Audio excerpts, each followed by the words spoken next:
Olá, pessoal. Estamos começando aqui mais um Papo Inteligente, promovido pela Inteligente Consult, uma consultoria que acredita no poder das pessoas, que elas têm de transformar os negócios e a sociedade.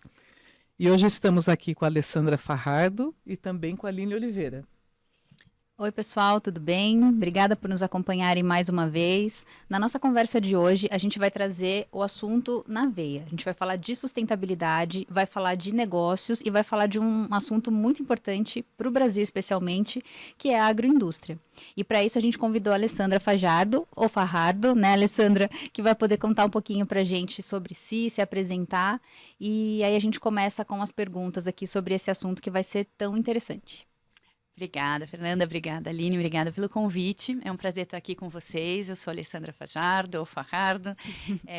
Eu sou engenheira agrônoma de formação e trabalho no agro a minha carreira inteira. Uma paixão, né? Eu gosto muito de agricultura, eu gosto muito de negócio agrícola. E nos últimos 15 anos eu fiz a minha transição para a área de Public Affairs e sustentabilidade, venho atuando nesse ramo desde esses últimos 15 anos. Atualmente, eu sou diretora no CEBEDS, que é o Conselho Empresarial de Desenvolvimento Sustentável, onde eu posso vislumbrar diversas outras cadeias, diversos outros setores. O CEBEDS tem mais de 120 empresas associadas, então o universo é bem diverso mesmo e tem bastante história para contar. Obrigada por estar aqui. A gente que agradece, Alessandra. Até pegando um pouco, né, desse seu vasto conhecimento e dessas transições que você fez, né, agora no CEBEDS, que eu acho que é uma associação super importante aí para as empresas, para o mundo corporativo, né? Como é que você conceitua a sustentabilidade hoje? Porque muitas vezes teve essa confusão com o meio ambiente, ela vem evoluindo também, acho, o próprio conceito, né? Então, o que é sustentabilidade hoje no mundo dos negócios para você? Como é que você enxerga isso, Alessandra? Tá bom. Eu acho que, obviamente, não deixa de ser o meio ambiente ter o seu papel, mas hoje a sustentabilidade está muito mais em uma balança de como você produz e respeitando todos os outros elos. E é um negócio, né? Antes, a gente pensava muito em sustentabilidade corporativo, era o corporativo que fazia, era reputacional, ou até mesmo, era marqueteiro, você falar que isso aqui é reciclado, ou, por exemplo, eu tenho meu copo dentro da minha planta, da minha fábrica ou do meu escritório, é descartável, como se fosse isso tudo. Não, eu acho que a sustentabilidade hoje faz parte do negócio. E cada vez mais eu vejo CEOs com metas atreladas à sustentabilidade do negócio. Então, eu acho que isso agora é intrínseco, faz parte do negócio e você tem essas entregas. Você tem que ter esse equilíbrio. Você é uma empresa consciente, mas ao mesmo tempo fazedora de negócios, né? Você ganha share, você tem essa responsabilidade, mas ao mesmo tempo o como você vai fazer isso é que passou a estar parte dessa agenda do CEO. Então eu vejo muito mais como parte do negócio. É interessante isso, né, Alessandra, porque a gente vê que o conceito de sustentabilidade, ele nasceu no ativismo, né, nas questões de preservação, de fato, né, do planeta, a relação das pessoas, só que é uma questão tão intrínseca, né, às organizações, às empresas, que isso passou a ser estratégia de negócio, né? Sim. A gente não consegue hoje ver empresas que não olhem para essas questões. Até existem algumas que fazem sem dizer que estão fazendo, né? Porque ainda tem, acho que, um viés um pouco político, né? Do assunto, desse tema de ESG principalmente, né? Fica meio polarizado. Mas as iniciativas são relevantes, né? São importantes. E é por isso que as empresas vêm trazendo isso, né? Nessas discussões de conselho, de práticas. Você tocou num assunto super importante, que é conselho. Cada vez mais você tem representantes no conselho com a expertise de sustentabilidade. Seja para montar dentro da empresa uma área de sustentabilidade, seja para trazer esse viés, esse olhar, já que não tem dentro do quadro da diretoria ninguém especialista nisso e, de repente, a empresa não comporta ter toda uma estrutura com diretores de sustentabilidade e tal. Então, cada vez mais eu vejo que buscam profissionais de conselho que tenham uma experiência em sustentabilidade para agregar nessa discussão de conselho e do caminho, né, que a empresa deve seguir. Então, eu acho que tem diversas nuances aí, diversos pontos que estão sendo levados em consideração para cada um com o seu tamanho, seu formato, mas com um olhar para o consumidor final, para o mundo, para o que a gente chama de planetary boundaries, né? Como a gente produz sem esgotar. Sim. Né? Os recursos. Na Inteligente Consult, a gente trabalha bastante nessa interface com a alta liderança, até porque acaba descendo as estratégias, né? Mas também no desenvolvimento da média e alta liderança para conseguir realmente promover um ambiente de sustentabilidade. Como é que você tem visto isso hoje em dia? Assim, os líderes realmente estão preparados? Você falou realmente que os conselhos estão se preocupando um pouco mais, mas a gente ainda tem porcentagens bem baixas assim dentro dos conselhos, né?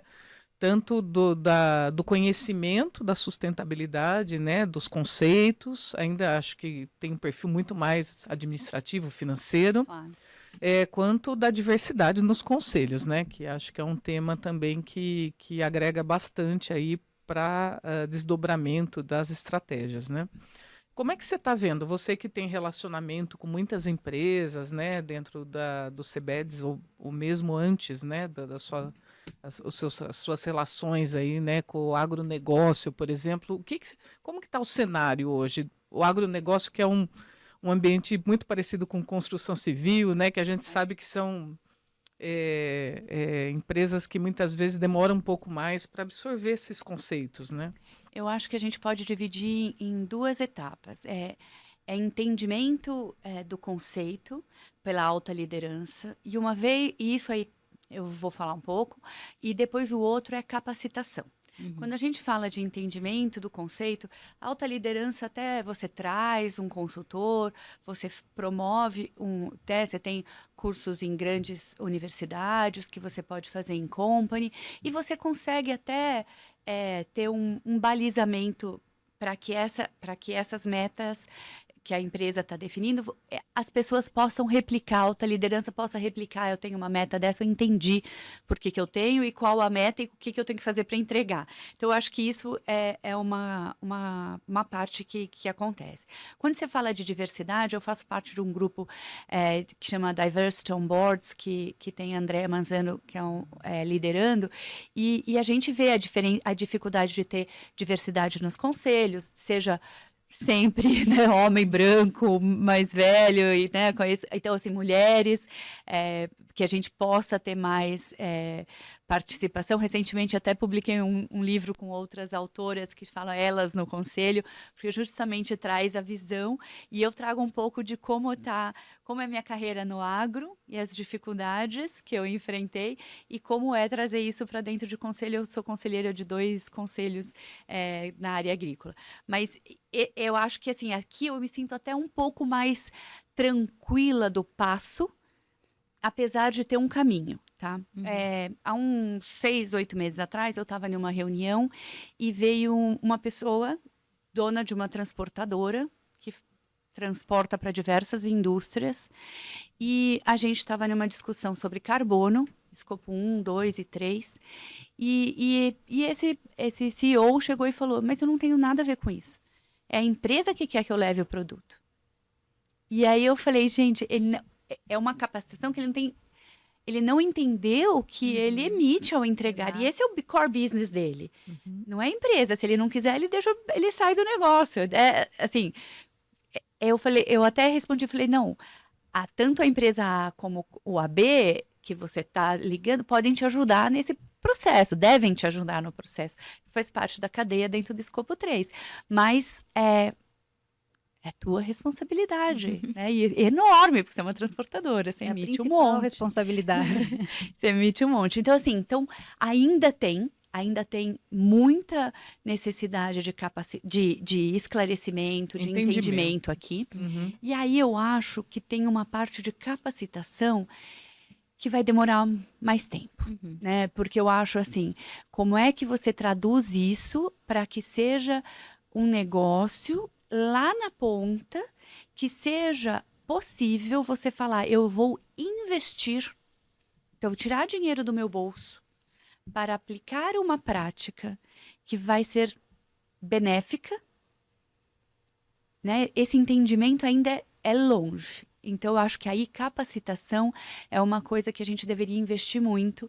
Eu vejo as empresas dentro das suas cadeias investindo, né? No agro, por exemplo, existem diversas empresas que têm programas de descarbonização, programas de agricultura regenerativa, onde você tem que trazer práticas mais conservacionistas para os agricultores e tem lá na ponta explicando o que fazer. Mas é uma catequização, né? De 1 a 1, você tem que ir explicando, olha, você vai fazer essa prática de plantio direto, agora se você rotacionar a cultura é melhor, se você tiver culturas de cobertura, você acumula mais carbono no solo.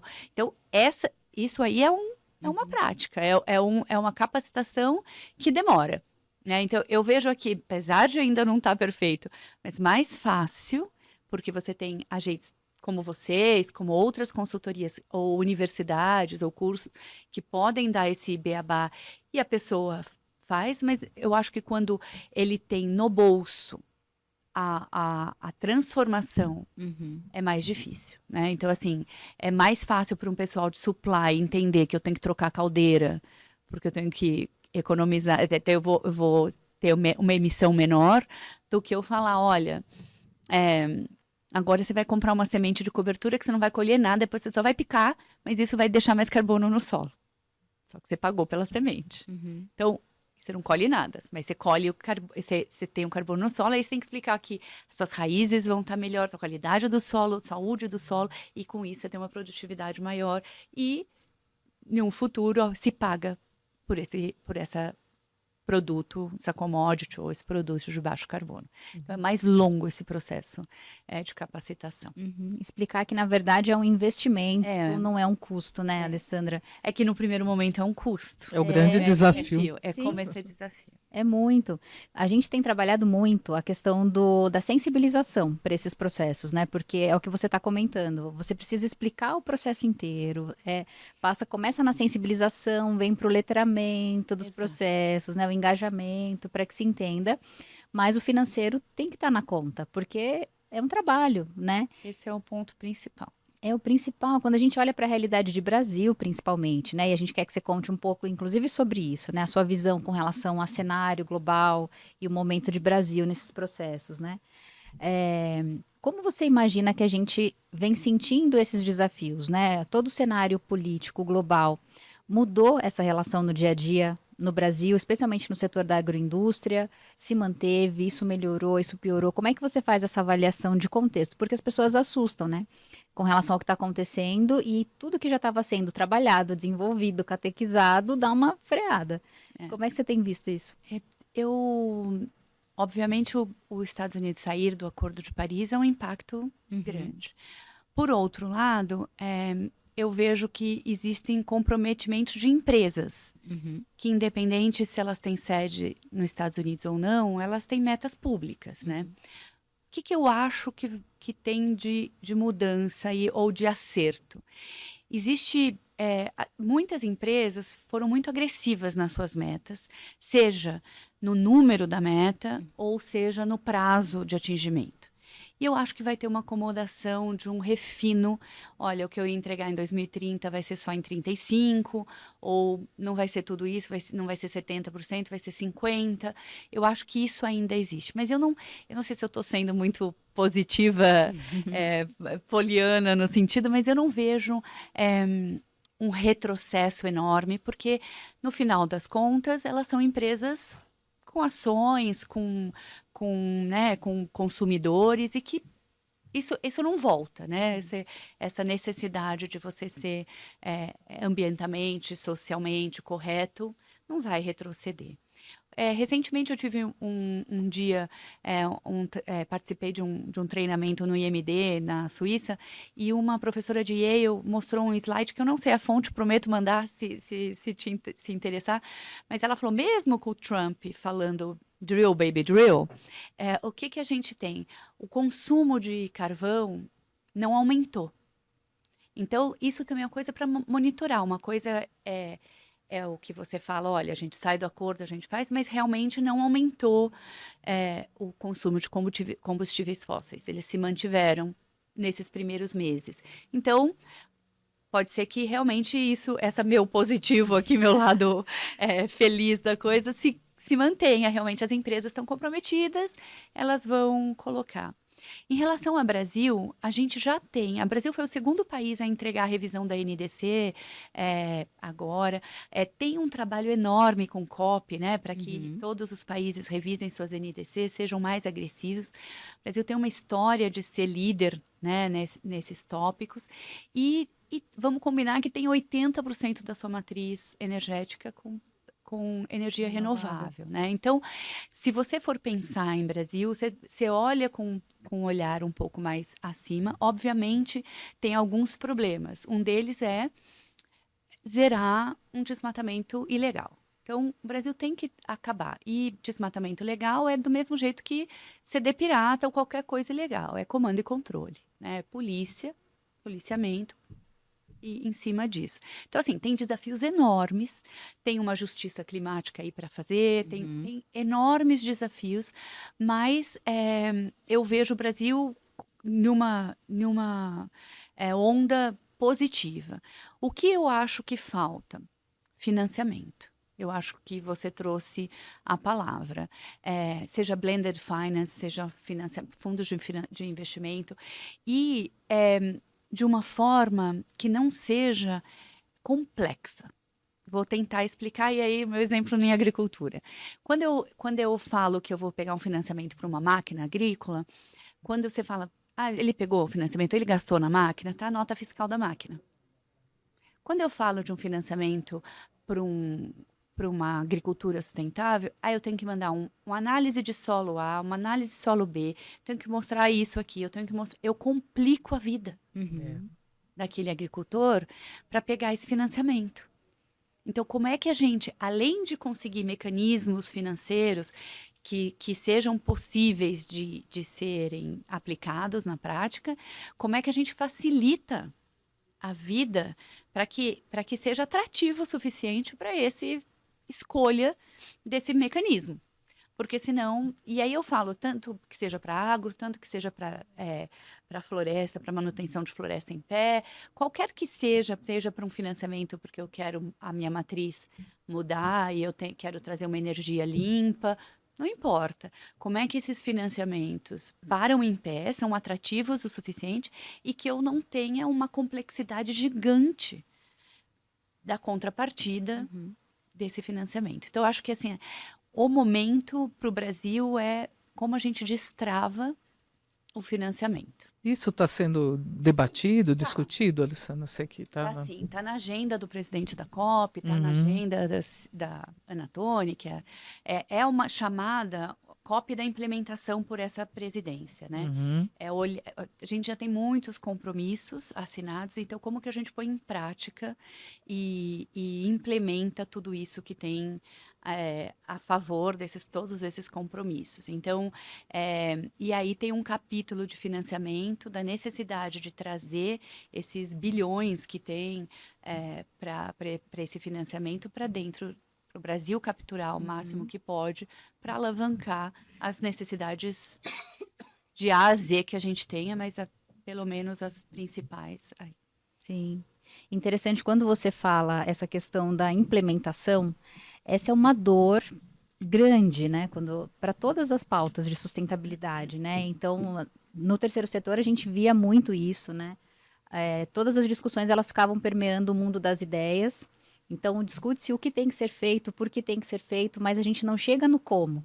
E aí, quando a gente desce para o como, é uma dificuldade muito grande, porque é muito burocrático, é muito complexo, não conversa com a simplicidade do dia a dia, muitas vezes, das organizações, né? Então, a gente tem visto, inclusive, empresas que tratam estratégias ESG, ou até de sustentabilidade, como projetos independentes da empresa. Então, isso não está numa análise do negócio. Ah, eu tenho um projeto de sustentabilidade que conversa com essa fatia do meu produto, com esse perfil do meu público, porque a implementação é complexa, né? Ainda essa análise de como fazer o processo ser mais natural, né, mais fluido, é difícil, né? Exatamente. Eu acho que tem assim, tem um grande número de empresas que têm tentado se desafiar e têm compromissos de biodiversidade, Uhum. outros tipos de compromissos que não sejam só em cima de descarbonização Sim. da sua matriz, né? Assim, não seja descarbonização em si. Obviamente, você tem SBTi, você tem um monte de mecanismos, né, que olham todo ano e vão dando esse grade para essas empresas. Ó, você tá A, você tá B, né? Você não tá indo bem, você tá indo, você tem que refazer a tua meta, qualquer coisa assim. Então, isso eu até não tenho tanta. Isso vai. Eu acho que tem um ajuste fino, aquilo que eu falei, mas ele vai. Mas as outras, eu acho que o escopo 3, como é que eu descarbonizo minha cadeia? Uhum. Como é que eu incentivo? Como é que eu trago mecanismos? Então, isso tudo eu acho que é o mais complexo de implementar, né? Principalmente porque, de repente, eu tenho um fornecedor aí que não sabe nem do que eu estou falando, Não sabe, são né? muito pequenos, Muito né? pequenos, né? Eu brinquei que eu falo, sabe aquela padoca pós-balada? Provavelmente esse cara que fica com o forno da padaria o dia inteiro, porque ele começa 5 com pãozinho, ou 4,5, Uhum. mas ele vai, faz a pizza, o almoço que ele faz por quilo, e faz a pizza à noite, e tá lá na balada fazendo sanduba e pizza para quem tá lá, e não parou esse forno o dia inteiro. Ele vai chegar no nível de ter que reportar alguma coisa, mas ele não tem consciência, porque ele é uma padoca ali na esquina, que o dono não tem ideia do que a gente está falando. Uhum. Mas o forno dele ficou ligado 24 horas, 365 dias por ano, né? Então, você vai ter casa, é uma brincadeira, né? É uma Nunca cadeia, né? Não, é calculei real. a emissão da padoca, mas como é que você chega nesse...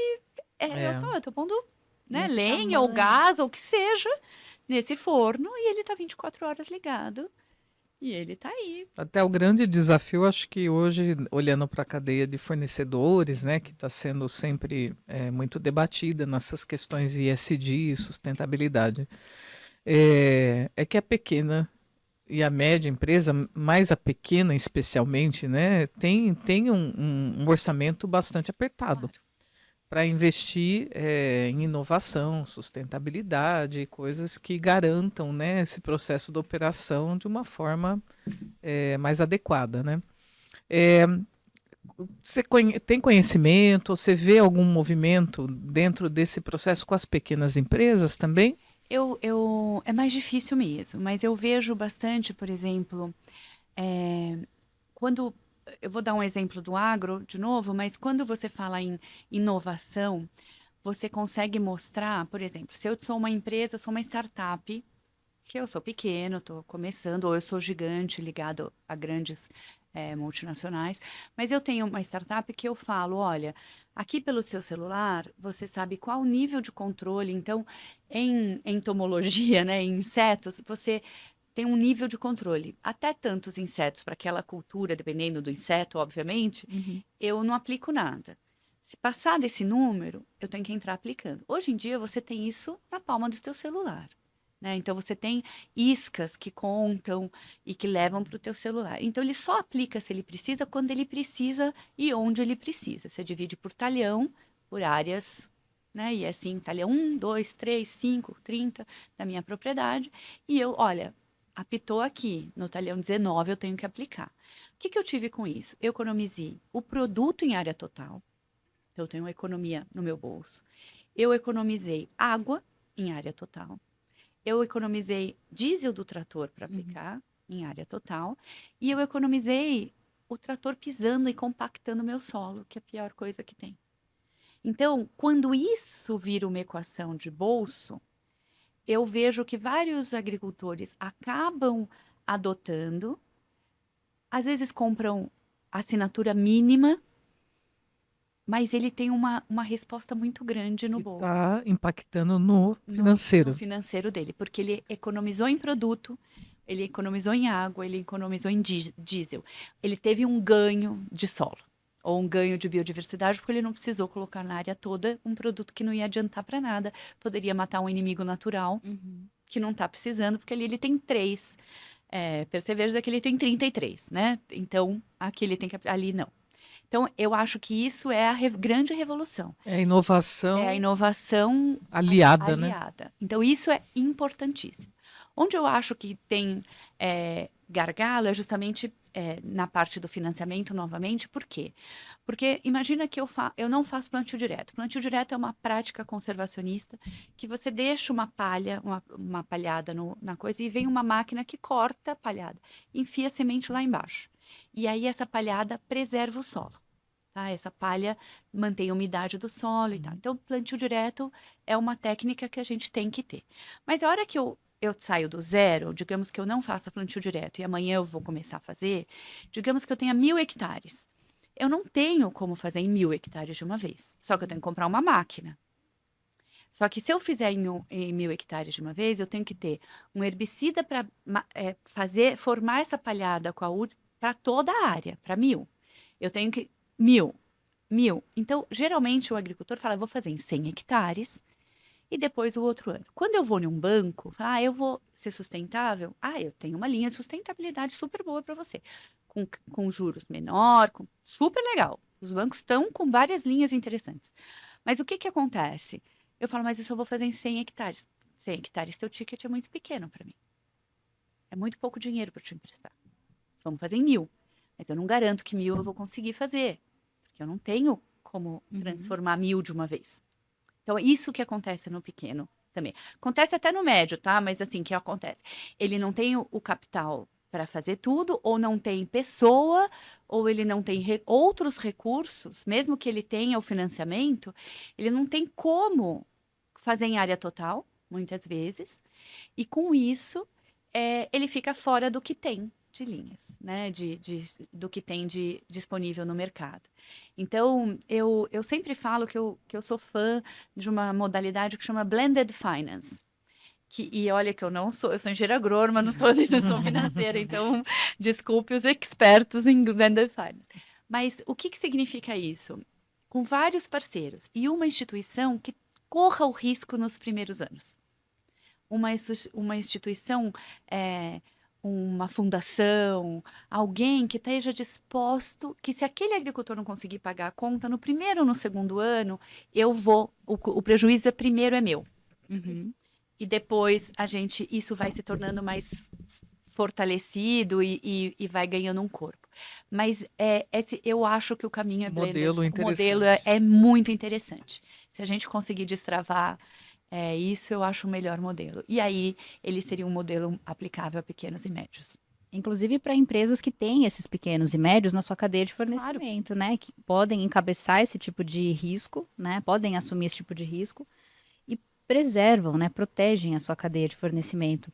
Eu assisti uma vez uma palestra com o pessoal da Danone, se eu não me engano.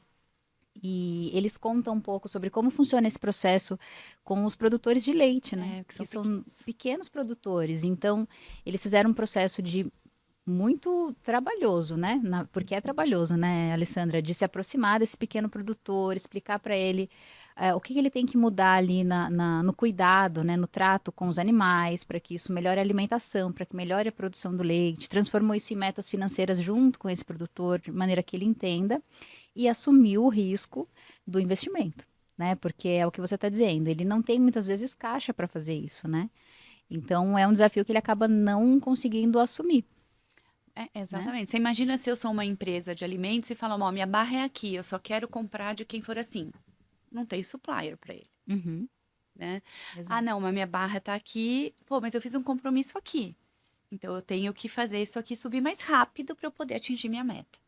Porque se isso aqui não subir na velocidade que eu preciso, não atinge. Mas eu continuo tendo que fornecedor. Tive uma experiência numa propriedade na Argentina, que eles produziam 70% de limão e laranja que eles tinham, mas eles compravam 30% de pequenos ao redor para formar o volume deles. E os 70% que eles tinham era certificado. Maravilhoso, os caras eram ótimos. Só que os 30 contaminavam os 70. Exato.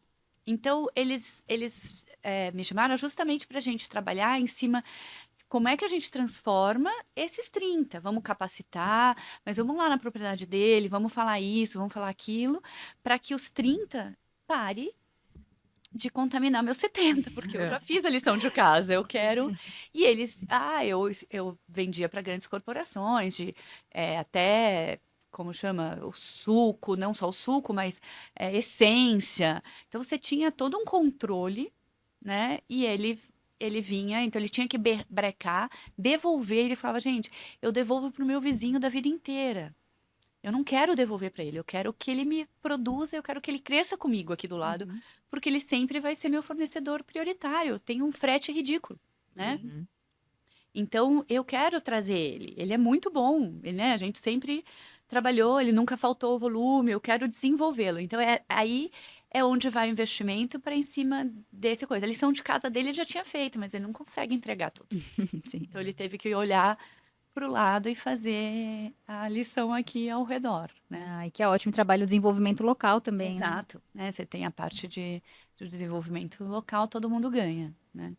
Maravilha. Indo nessa linha, inclusive, a agricultura regenerativa me parece ser um bom caminho, né? Para a sustentabilidade, para o desenvolvimento local. Como é que está esse processo? Explicar um pouco o que é a agricultura regenerativa também, para quem não conhece.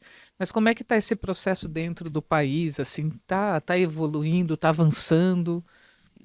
Olha, a gente adotou o tópico, o tema agricultura regenerativa. Antes a gente falava de agricultura sustentável como um todo, que eu, Alessandra, até prefiro uma agricultura sustentável. Mas o conceito de agricultura regenerativa vem da década de 80, mas ele primeiro começou muito fora, né, no hemisfério norte. Então ele não era, a gente teve que dar uma tropicalizada aqui para o país nesse conceito. Mas o que ele vem? Ele vem em cima de um pilar de saúde do solo, que é super importante, porque é o que fica, o que você deixa de herança, de legado para os seus filhos, se você trabalha na área, é o solo, é a qualidade daquele solo. Porque com aquilo em alta qualidade, você pode produzir o que quiser. E por muito tempo, E né? por muito tempo. Então, a longevidade é dessa qualidade. Mas ele traz a preservação, né? O tópico de biodiversidade. Então, como produzir mais mantendo a floresta em pé. Então, você tem essa necessidade equilibrando, né, os recursos naturais ali. E ele traz também uma importante que é o pilar social, né, que você olha para o bem-estar das pessoas ali, né? Eu melhoro a qualidade de vida, não necessariamente como eu melhoro essa qualidade de vida? Pode ser através de um financiamento, pode ser através de uma escola, pode ser através de produto, não necessariamente você precisa ser através de, olha, você tem que fazer exatamente isso, porque a condição e a escolha da cultura é outra, então não é uma receita de bolo para todo mundo. Mas o que eu mais gosto do agricultura regenerativa é que antes você falava produzir mais conservando, e agora você fala produzir mais conservando e eu deixo algo, eu regenero algo. Eu deixo um acesso à água melhor, ou uma qualidade daquele preservada de água, né, uma fonte. Eu deixo uma qualidade do solo, eu deixo a biodiversidade melhor do solo, ou não abro minha área, mesmo podendo abrir, né, que é o desmatamento legal, né, que a gente falaria. Então, assim, eu gosto da palavra regenerar porque você deixa algo. Então, eu acho que essa é a grande, em poucas palavras, a grande diferença. A gente tem incentivos, a gente tem dentro do Ministério, nas linhas, a linha de crédito de agricultura baixo carbono, que envolve essas práticas de agricultura regenerativa. Você tem diversas empresas fazendo isso, empresas de alimentos, empresas agrícolas, mas empresas de alimentos também. Então, eu acho que a agricultura regenerativa não é um trend, ela veio para ficar, né? eu gosto, de novo, eu sendo poliana aqui, mas gosto de achar que há 30, 40 anos atrás, a gente começou a fazer plantio direto e hoje o Brasil tem em torno de 70, 80% de adoção de plantio direto, enquanto os Estados Unidos tem 30. Eu gostaria de achar que em 2030, 2035, a gente teria 70, 80% de agricultura regenerativa. Só que, obviamente, para cada cultura, ela tem uma característica, né? É diferente se eu estiver fazendo soja, milho, algodão, do que se eu estiver fazendo batata, uva. Você tem outra característica. A gente fala muito, batata é um exemplo que a gente dá, porque batata, você revolve o solo, né? Você tem que tirar a batata. E quando você, agricultura, um dos grandes conceitos, que a agricultura é uma das práticas que consegue tirar carbono da atmosfera e acumular no solo se bem feito. Então, esse é o grande vantagem. Ela emite, mas ela é possível você sequestrar carbono da atmosfera e armazenar no solo. Quando você mexe a batata, você leva esse carbono para fora. Onde está a parte regenerativa da batata? É não fazer batata em cima de batata. É melhorar esse solo e só se comprometer a fazer batata de novo quando o solo tiver como você pegou antes da batata. Então, digamos que você tem um solo com 1 tonelada de carbono acumulada. A batata você ficou com 600, porque a batata perdeu 400. Bom, então tem que plantar milho, tem que plantar soja, tem que plantar isso, tem que plantar outro. No ano 3, deu 1 tonelada de novo, aí eu posso plantar batata. Então, cada cultura vai ter a sua... Tem que ter um planejamento, né? A sua característica de como você vai melhorar isso. E algumas culturas que são altamente dependentes de água, vai estar em água. Algumas culturas que são de pequenos agricultores, vai estar no impacto social daquele pilar. Então, eu falo que eu gostaria de ver no futuro um índex, que você não precisa ter uma receita de bolo, porque não vai ter.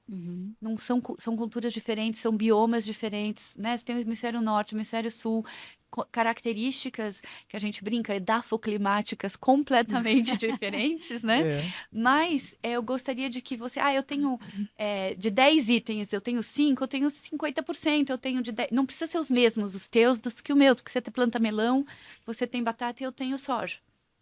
Então, é isso que eu acho que a gente está caminhando. Tem muito grupo de discussão. O próprio CBEDS fez todo um trabalho de agricultura regenerativa, de métricas. No CBEDS Global, seria o World Business Council de Sustainable Development, também está trabalhando nisso. Você tem a Fundação Dom Cabral trabalhando também nesse aspecto das métricas. Você tem diversas iniciativas que têm falado dessas métricas, e não só métricas, né? Coalizões, Coalizão Clima, Floresta e Agricultura, que fomenta isso. Então, você tem diversos mecanismos aí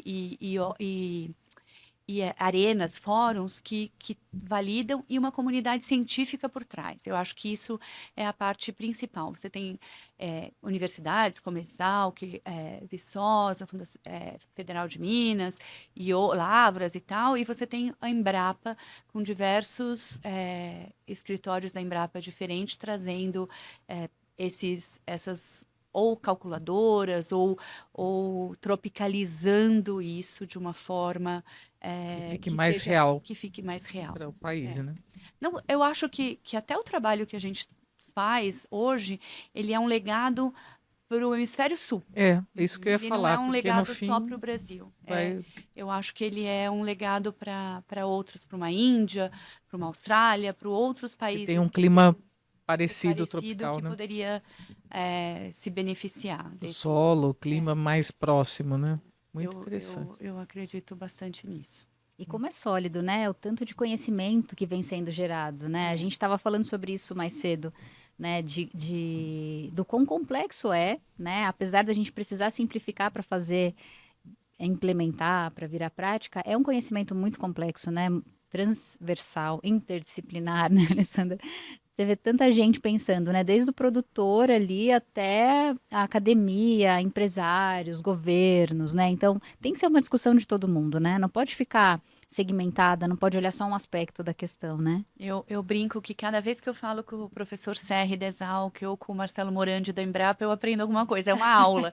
Eu falo, gente, eu já tô nisso há tanto tempo, mas cada vez que eles falam Tem uma alguma coisa, eu tenho, novidade. putz, nunca tinha pensado, nossa, isso é verdade. Então, assim, é um aprendizado constante. Eu acho que tem muita coisa aí para implementar, mas tem muito aprendizado e muita coisa que a gente já faz. Vale lembrar Uhum. que quando na Bayer, quando eu estava na Bayer, ainda há um tempo a gente estava desenvolvendo um programa de sustentabilidade e a gente fez uma pesquisa com agricultores.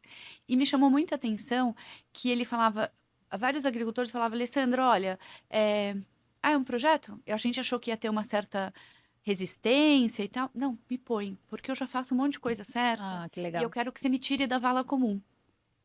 Porque eu tô cansado de ser associado a desmatamento, a alguma coisa, e eu não faço isso. Então, como é Que legal, Então, né? assim, você já tem gente boa. Uhum. Uma das coisas que eu sempre bato quando a gente estabelece as métricas em agricultura regenerativa, todo fórum a gente fala muito de adicionalidade, né? Aumentar de A para B. E eu falo, a gente tem que adicionar ou manter. Porque tem muita gente que já faz bem. E se você não financiar a conservação, ela cai. Ela não pode ser do bolso. Você levou esse cara até aqui, mas você só. Vamos lá, você trouxe os que não estavam na curva. Não gosto de falar que você trouxe os ruins, mas você trouxe os que não estavam bem. Agora está todo mundo bem. Mas esses aqui, se A você não tiver manutenção é a um desafio. manutenção, a conservação é um desafio. Então eu não gosto de falar, adicionalidade eu pago por uma adicionalidade. Não, eu pago por uma adicionalidade ou uma conservação, depende de que agricultor eu estou comprando. Uhum. Porque o cara que já faz plantio direto há 40 anos lá no Paraná, ele não tem para onde mais. A melhoria dele não tem maior. Eu falo que quando a gente tem um cara de Ironman, ele primeiro assim, ele corre bem, mas a bike dele é ruim. Ele não pedala então ele vai melhorando, vai melhorando. E aí você tem uma pessoa, ele tá super bem. Para esse cara de Ironman, depois que ele já tá fazendo, imagina que ele tenha que perder 1 quilo. E você imagina uma pessoa de 120 quilos que tem que perder 1 quilo. Para quem é mais fácil? Para a pessoa de 120.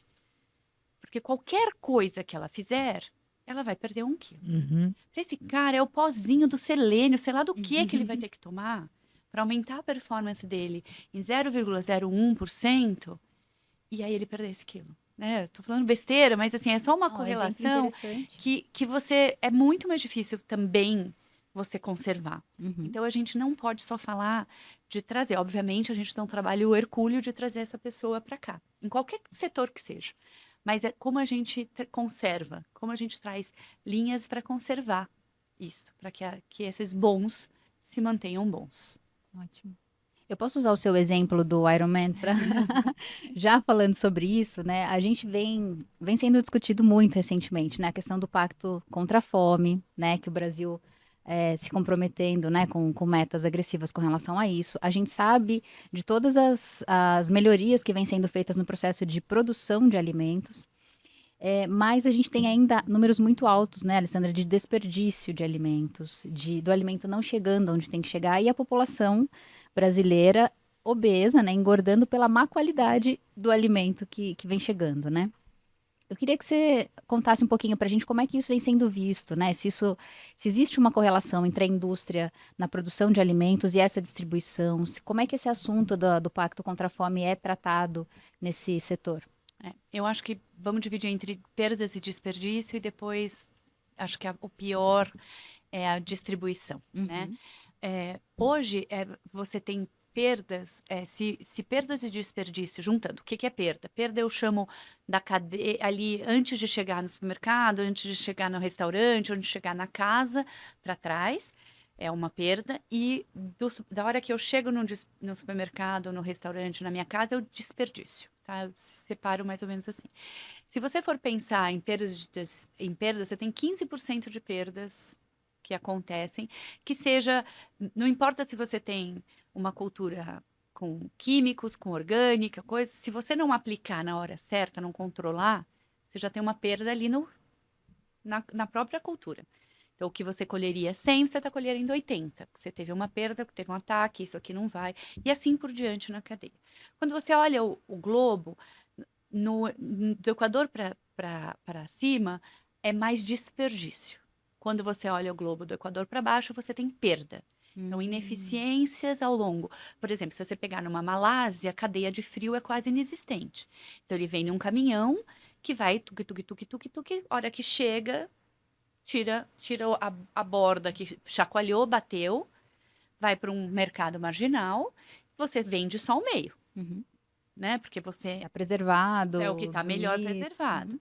Porque toda a borda bateu na caixa, foi chacoalhando, ou no caminhão mesmo, sem caixa, foi chacoalhando, e isso aí você ou joga fora, ou você vai para o mercado que não vai pagar Uhum. esse agricultor pelo valor dele. Então, você tem grandes perdas, né? Uhum. Desperdício é você tem porções gigantes, né? Você tem Estados Unidos, por exemplo, que você fala, sempre vai ter que levar para casa. Só que você está no hotel, você fala, divide comigo aqui, porque é uma comida gigante, né? Uma salada gigante, tudo é gigante. Então, grandes porções. Ou você põe muito no prato e deixa, né? Você tem até iniciativas na Europa, mais que o prato tem uma borda menor, só use até aqui e repita. Né? Se você quiser mais, repete, mas só não lota o prato, né? Faz mesmo. E em casa, que você acaba não usando e você joga, fala, isso aqui e tal. Existem também, a indústria fala porque existe uma confusão entre best buy, né? Melhor até, e vencimento mesmo. Uhum. Porque melhor até tal dia não quer dizer que vence. É melhor você consumir até esse dia, mas depois vem. Então, no hemisfério norte, joga-se tudo fora e muitas vezes é best buy, né? É melhor até tal data. Então, essa é a grande diferença, tá? Então, a gente tem aqui mais perda e aqui mais desperdício. Se perdas e desperdício combinados fosse um país, ele seria mais ou menos toda a produção da China de Nossa. agricultura. Ele seria o terceiro maior emissor de carbono, só depois dos Estados Unidos e China. Poxa vida. E se você fechar o gap, para você fechar esse gap, se você diminuísse perdas e desperdícios em 50%, você fecharia o gap de alimentação. O gap de alimentação, certo? Então, ele é extremamente importante. Tem várias empresas já trabalhando nisso. Tem um processo de cultura também que tem que ser feito, né? E você tem assim, muitas vezes você escolhe uma semente para pôr no solo, que um solo que não está preparado. Ela não vai nascer. Você põe um Rolls Royce ali para não. Então você gastou para isso, você já tem uma perda. Então, assim, tem uma educação, uma recomendação, uma prescrição. Eu até brinco que agrônomo é médico de planta, né? Porque a gente tem um receituário agronômico, eu falo, é uma prescrição ideal para que você colha o máximo que você puder dentro da tua realidade. Né? Se você não está investindo em comida para aquele solo, você não vai colher comida. Então, não adianta, né? Ou se você não está investindo em comida para aquela vaca, espera que ela tire 12 litros de leite por dia, ela não vai tirar, ela vai tirar 5. Eu tinha um professor que falava que o leite entra pela boca. Se a vaca não come, não produz leite. Então, não tem o que fazer. Então, essa é a parte de perdas e desperdício e é imprescindível. Obviamente, você tem a parte de distribuição disso. E aí é uma complexidade enorme, né? Porque aí você tem aquele negócio, produtos marginais, produtos piores que vão para mercados marginais. Então, eu não sei hoje em dia, vou dar um dado do passado, mas o lugar onde consumia a maior fruta per capita era Brasília. Você tem uma população de embaixadas, de políticos, de um poder aquisitivo alto. Então, pela população, obviamente em tonelagem, São Paulo, Rio ganhava, mas per capita era Brasília, era proporcional. Então, você tem alguns produtos que não conseguem chegar ou chegam já deteriorado. Então, você não vai no supermercado, você tem R$50 para você fazer tua compra, você vai comprar o deteriorado. Então, aquele vai embora. A gente fala muito, quando você está na gôndola, que é a dona de casa que faz a seleção. Uhum. Porque você escolhe e você deixa o outro. Você vai deixando o refúgio. Uhum. Então, você viu hoje que já tem hortifruti, supermercados, feiras que tem uma banquinha ao lado que fala, tô machucado, mas ainda tô bom. E que é a metade do preço, justamente para fomentar que você possa levar e você diminua esse desperdício de alimentos por aí. Então, você tem algumas ferramentas, Algumas iniciativas. algumas iniciativas. Eu visitei uma startup em Londres que eles têm um app, eu achei super interessante. Eles têm um app que você é uma padaria, uma doceria. Você não vai deixar esse doce para o fim do dia. Aí você tem 3 croissants, 20 croissants, 50 pão, 10 pãezinhos. O que você tiver que não pode ficar para o dia para o outro, porque você preza pela qualidade Uhum. do fresco do teu alimento que você vende, você, 6 da tarde, ele libera no app o que tem. E os jovens que estão estudantes ou que moram, né? Eles compram e vão buscar. E aí ele recebe o saquinho de graça. Porque iria para o lixo, não, Queria não para o iria ser lixo. E vendido. essa pessoa é um estudante, ou é uma pessoa carente, ou é um imigrante, ou, né, naquela realidade que não pode, leva para casa uma comida que ainda é boa para aquele dia, porque não deu 24 horas, que ele ia dar às 5 da manhã, mas ele está levando para casa. Então, existem mecanismos. Uma das coisas que eu fiz com o Food Tech Hub, com o Paulo Silveira, justamente era uma chamada de startups Uhum. para esse tipo de tema, de perdas e desperdício. E veio muitas coisas, veio empresas, a maior parte aqui para soluções para perda, Uhum. né, de todas as coisas, até de mesa, de tomate que passa maturidade, para você pegar só na maturidade que você quer e que é capaz, então você consegue falar, bom, esse supermercado que vai para o Nordeste, eu pego menos maduro e eu Vai mando para lá. chegar. Porque aí eu tenho coisa. E esse que está aqui Sim. perto, A eu chance de abasteço aqui. chegar em boas condições é. E veio algumas outras soluções que eram até de dentro de casa, de você ter um aparelhinho que solta um gazinho e mantém suas frutas por mais tempo, um hormônio, né, que mantém. Você tem outras soluções, né, e soluções até, por exemplo, para grandes cidades, que assim, hoje você tem uma população e muitos jovens, mesmo com poder aquisitivo, que não querem dirigir, não fazem Uhum. questão de Sim. dirigir. Mas que às vezes está morando, os pais são de Campinas, está fazendo faculdade aqui e tal. E aí, uma das soluções era bastante interessante, que era, eles têm uns lockers, uns armários, e você compra e todo mundo entrega ali. E aí você vai uma vez com o Uber e pega toda a tua compra. E você pode comprar várias coisas. Você pode comprar desde, eu comprei carne nesse açougue, mas a fruta é no sacolão, né? Ele tem entrega num armário que é teu, que você põe uma senha, e aí você pega e você pagou aquele armário por. Bom, hoje é o dia da minha compra, eu vou pagar por 6 horas, que eu vou comprar em vários lugares. Vai E chegando. vai chegando, e no fim do dia você pega um Uber e pega.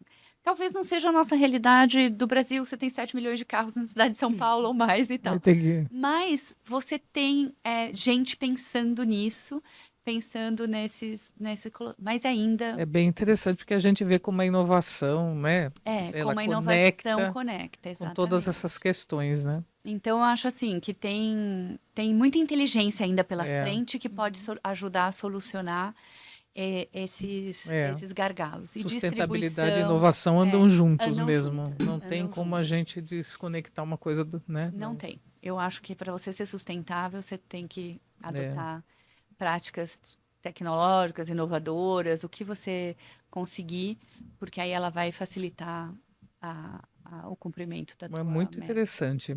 E até para falar um pouco da COP30, né? Porque você está atuando aí diretamente e queria entender, né? Acho que é legal a gente entender um pouco das oportunidades, os desafios, né? Como é que você está vendo essa parte da COP30 para o Brasil, né? Quais são os bons resultados que a gente pode ter?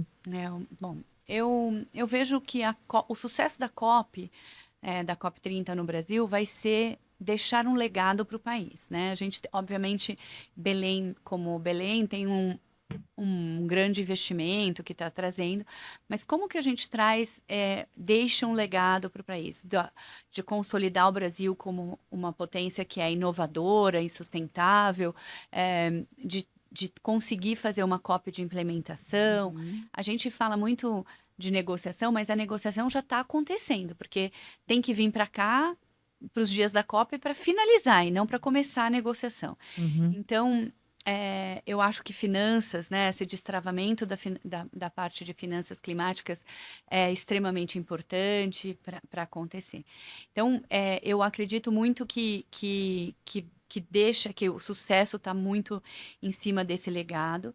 Eu acredito que o setor empresarial brasileiro tem grandes soluções, mas que precisam ser escaláveis e que precisa mostrar.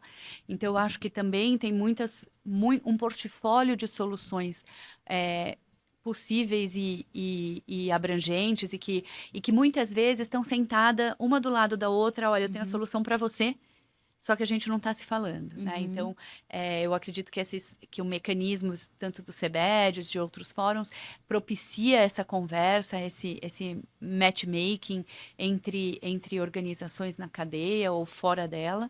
Então, eu vejo como um bom legado se essas coisas acontecerem, né? O destravamento das finanças, né? A gente conseguir realmente ter acesso a todo o dinheiro que precisa ter como parte aí da questão climática, esse legado de desenvolvimento e a consolidação do Brasil no seu papel. E que essas soluções das empresas sejam trazidas à tona e possam ser implementadas como parte da solução para a descarbonização do país. Então, obviamente, a gente está ainda um pouco insegura em relação aos temas de logística, mas agora a gente também já tem o presidente da COP, né, a secretária Ana Toni, e recentemente o Dan Yoship como o High Level Climate Champion.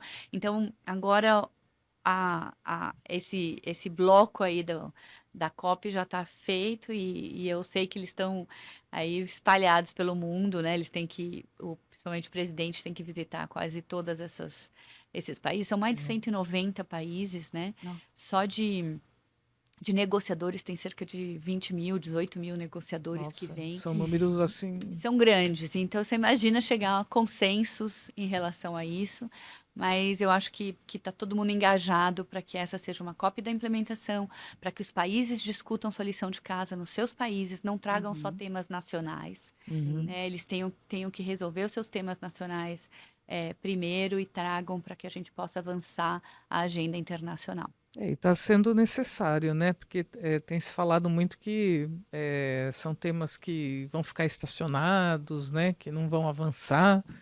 Mas talvez não, acho que está nesse momento mesmo de olhar para dar continuidade e como fazer a lição de casa, né? Porque muitos compromissos assumidos e é aquilo que você falou no começo, né? Uma reavaliação. E acho que a COP também está nesse momento, né? A gente tem que lembrar que a gente vem para o Brasil depois de 3 COPs em países que são altamente dependentes de combustíveis fósseis, que produzem petróleo. Né? Então, a gente tem essa quebra, né, de Sharm el-Sheikh, Egito, Dubai e Azerbaijão, né, que vem de países que são produtores de petróleo, então que tinha aí um constrangimento, uma negociação mais dura.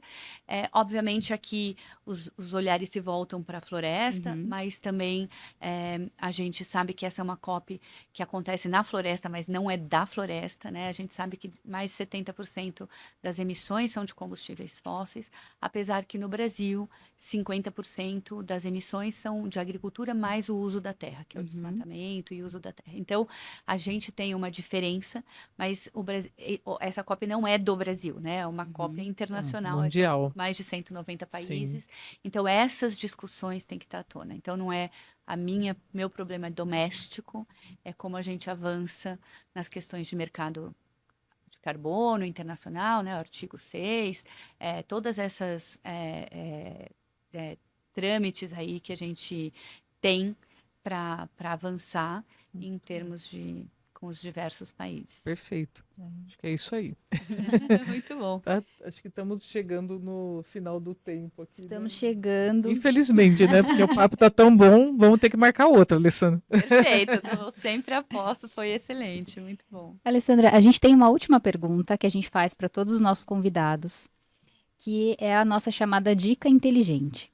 Então, você que já está construindo, né, já construiu a sua trajetória profissional, tá há anos aí, né, com muita bagagem, enfim, mas sempre tem aquele conselho que você fala, puxa, se eu pudesse ter recebido esse conselho lá no início da minha carreira, isso teria encurtado muito tempo, né, teria me ajudado muito nesse processo. Então, a gente gostaria que você desse a sua dica inteligente para quem está nos assistindo, para as empresas que vão ouvir essa conversa, de como elas conseguem otimizar os seus processos. Tá bom. Bom, eu acho que para as pessoas que estão começando nesse tópico de sustentabilidade, relacionamento e networking. Eu acho que isso é o que faz com que você consiga construir. Invista na sua possibilidade de fazer. Eu brinco que eu já tive pessoas no meu time que eram as pessoas mais eruditas, que sabiam tópicos. Eu falava assim, olha, se você for no Itamaraty, você vai escrever o discurso, mas você nunca vai falar o discurso, né? Então, tudo bem, você pode até gostar disso, mas se você não se relacionar, se você não se expor, tem o risco de se expor, mas tem também o benefício da exposição. Então, para pessoas, e sustentabilidade é network, é relacionamento, é você costurar, é um ganha-ganha, né? E eu acho que isso também leva para os negócios, né? Muitas vezes, sustentabilidade no negócio é entendido como negócio, aí quando ele entende, ele quer ter o lucro do negócio. Às vezes a gente deixa a parte do lucro na mesa, mas por uma causa melhor. Então, também entender qual que é o ponto de equilíbrio dentro do negócio. E por fim, eu tenho uma frase que eu gosto muito, que me ajudou para tomada de decisão na minha vida, e que é eu não sei falar... Um mantra não, é uma frase que eu gosto, que é de um escritor sueco que é Soren, eu esqueci o sobrenome dele, eu não sei falar. Mas ele fala que a vida só é compreendida olhando para trás, mas ela deve ser vivida olhando para frente. Então, a gente tem olhar para frente, com a bagagem que a gente tem construído e trilhando caminhos, né? E desafios, e vencendo medos, e mesmo que você deixe o conforto um pouquinho para trás, mas vamos para frente. Então, eu acho que assim a gente caminha e tenta trazer esse mundo, constrói a 4 mãos esse mundo melhor. Maravilhosa mensagem, obrigada. E quem quiser entrar em contato com você, saber mais sobre as iniciativas que você está encabeçando, como te encontra? Olha, eu posso falar meu e-mail? Pode, aqui sim. O meu e-mail é alessandra.fajardo@cebeds.org. Meu telefone é 11 98162 9950. Podem falar comigo por e-mail, por WhatsApp, à medida eu vou respondendo, e a gente pode estar ajudando da melhor forma possível. Tá ótimo, então. Obrigada, Alessandra. Obrigada. Mais uma vez foi um prazer conversar com você. Prazer estar aqui com vocês. Agradecer, né, Alessandra, agradecer a todo mundo que vai nos assistiu aí. Já fica o convite depois, né, da COP para a gente falar também. Podemos fazer um debriefing da COP, vai ser ótimo. Eu acho que vai ter muita coisa interessante. Sim. E é um tema assim fundamental hoje, a sustentabilidade. A gente tem que sempre vestir essa camisa mesmo e trazer essas informações. Então, muito obrigada, Alessandra, foi super rico. Obrigada, gente. Obrigada. Pessoal, obrigada então. A gente se vê na próxima. Tchau, tchau.